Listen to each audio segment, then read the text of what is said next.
এই চক্ষু দ্বারা আমি রাহমাতুল লিল আলামিনকে দেখি, এই চক্ষু দ্বারা আমি আমার রাসূলকে দেখি। আর যে রাসূল দুনিয়ার ভিতরে নাই, আমি আব্দুল্লাহ ইবনে জায়েদ বলতেছি আমার চক্ষুর কোনো দরকার নাই। কত মায়া, কত মহব্বত, ভালোবাসা থাকে সাহাবারা এই পর্যন্ত এই ধরনের কথা আল্লাহর কাছে বলতে পারে।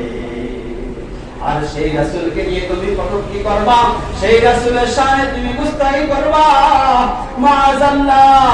আল্লাহর কাছে বলতেছি ফিদাকা নাফসি ওয়া ওয়ালিদি ওয়া উম্মি, আল্লাহর কাছে আল্লাহকে সাক্ষী রেখে বলতেছি যারা আমার আল্লাহ আল্লাহর রাসূলকে নিয়ে দুশমনি করবে, যারা আমার আল্লাহ আল্লাহর রাসূলকে নিয়ে কটূক্তি করবে, যারা আমার ইসলামকে নিয়ে কটূক্তি করবে, শরীরের ভিতরে এক ফোঁটা রক্ত বিন্দু থাকা পর্যন্ত নবীর জন্য লড়াই করার জন্য তৈরি আছি কিয়া ইনশাআল্লাহ।